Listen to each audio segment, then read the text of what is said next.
Phase noise. Phase noise is to minimize the problem of reciprocal mixing. So what is meant by phase noise? Phase noise is to minimize the problem of reciprocal mixing. If a super heterodyne receiver's local oscillator is completely noise free, then two closely spaced RF signals will simply translate downward in frequency together. So the function of the super heterodyne receiver is, so two closely spaced RF signals frequency reduce చేస్తుంది.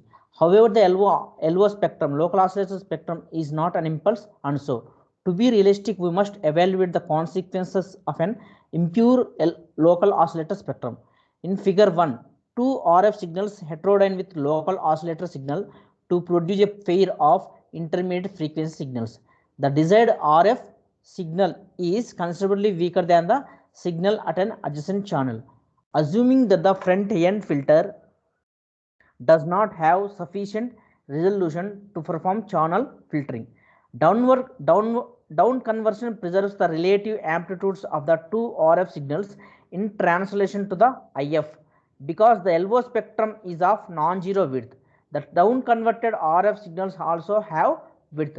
What is meant by reciprocal mixing means, reciprocal mixing is the heterodyning of RF signals with those of unwanted components. So we are mixing the RF signals with the unwanted components.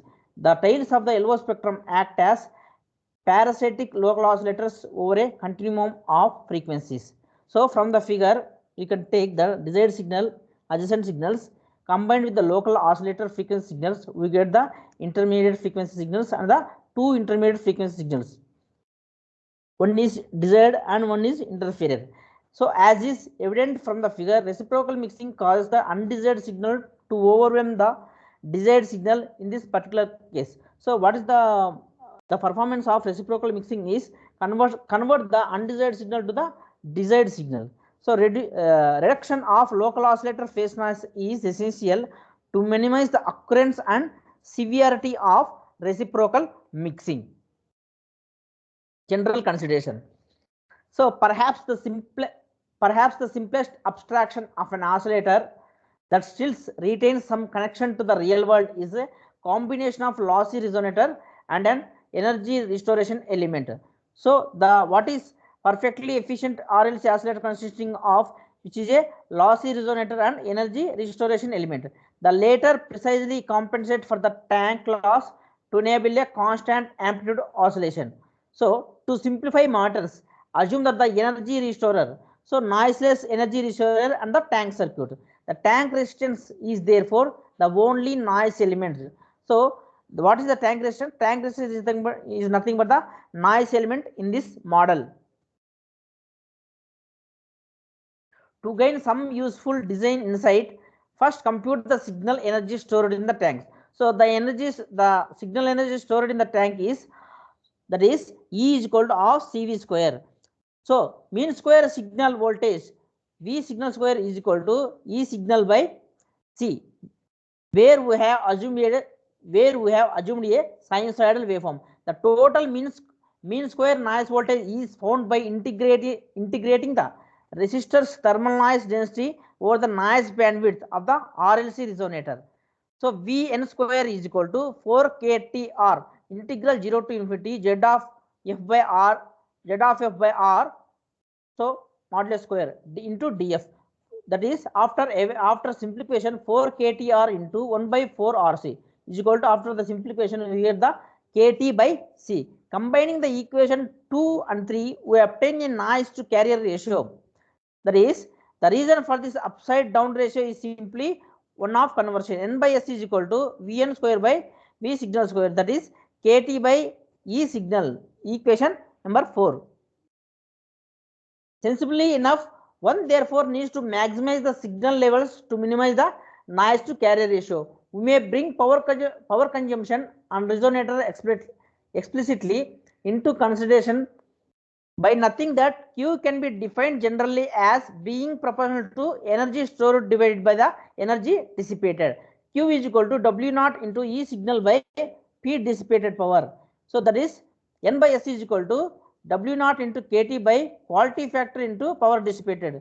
The power consumed by this model oscillator is simply equal to P dissipated power. The amount dissipated by the tank loss. The noise to carrier ratio is here inversely proportional to the product of resonator and the power consumed, and it is directly proportional to the oscillation frequency. This set of relationships still holds approximately for many oscillators, and it explains the traditional obsession of engineers with maximum.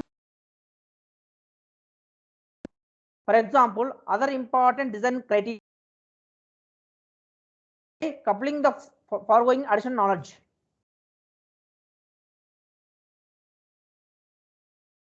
Of one is that oscillators generally operate in one or two rhythms that may be distinguished by their differing depends of output amplitude on bias current. So that one may write that is I bias V oscillator. So on x-axis I bias, on the y-axis V oscillator, that is current limited, voltage limited, where R is a constant of proportionality.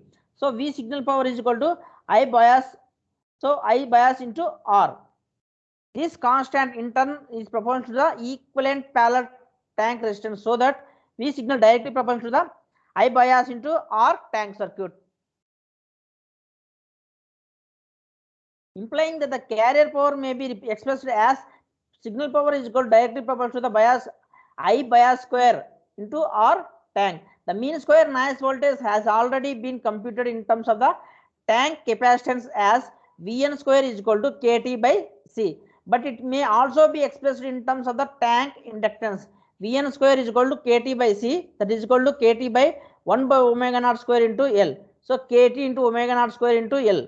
An alternative expression for the noise to carrier ratio in the current limited regime is therefore N by C directly proportional to K into T into omega naught square into L by I bias into R tank circuit. Assuming operation at a fixed supply voltage, a constraint on power consumption implies an upper bound on the bias current.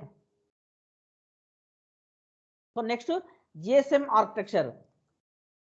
So what is meant by GSM? So GSM is nothing but global system for mobile communications. So a GSM network comprises of many functional units. These functions and interfaces are explained in this chapter.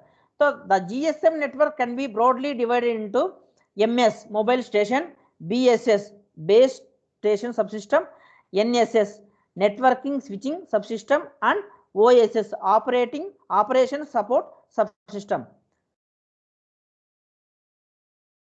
Next, the additional components of global servicing mobile architecture comprises of databases and messaging system functions. Home HLR means home location register, VLR visitor location register, EIR equipment identity register, AUC authentication center, SMSSC SMS servicing center, GMSC gateway MSC. So CBC charge back center. So TRAU transcoder and adaptation unit.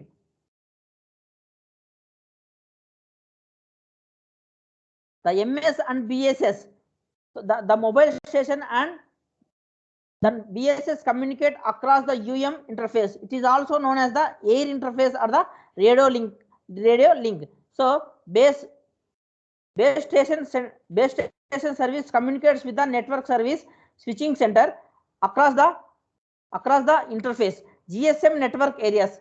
In a GSM network, the following areas are defined. Cell.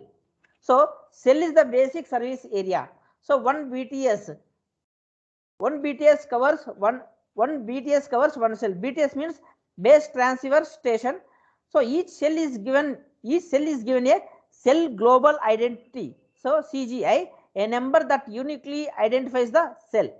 Location area. A group of cells form a location area LA.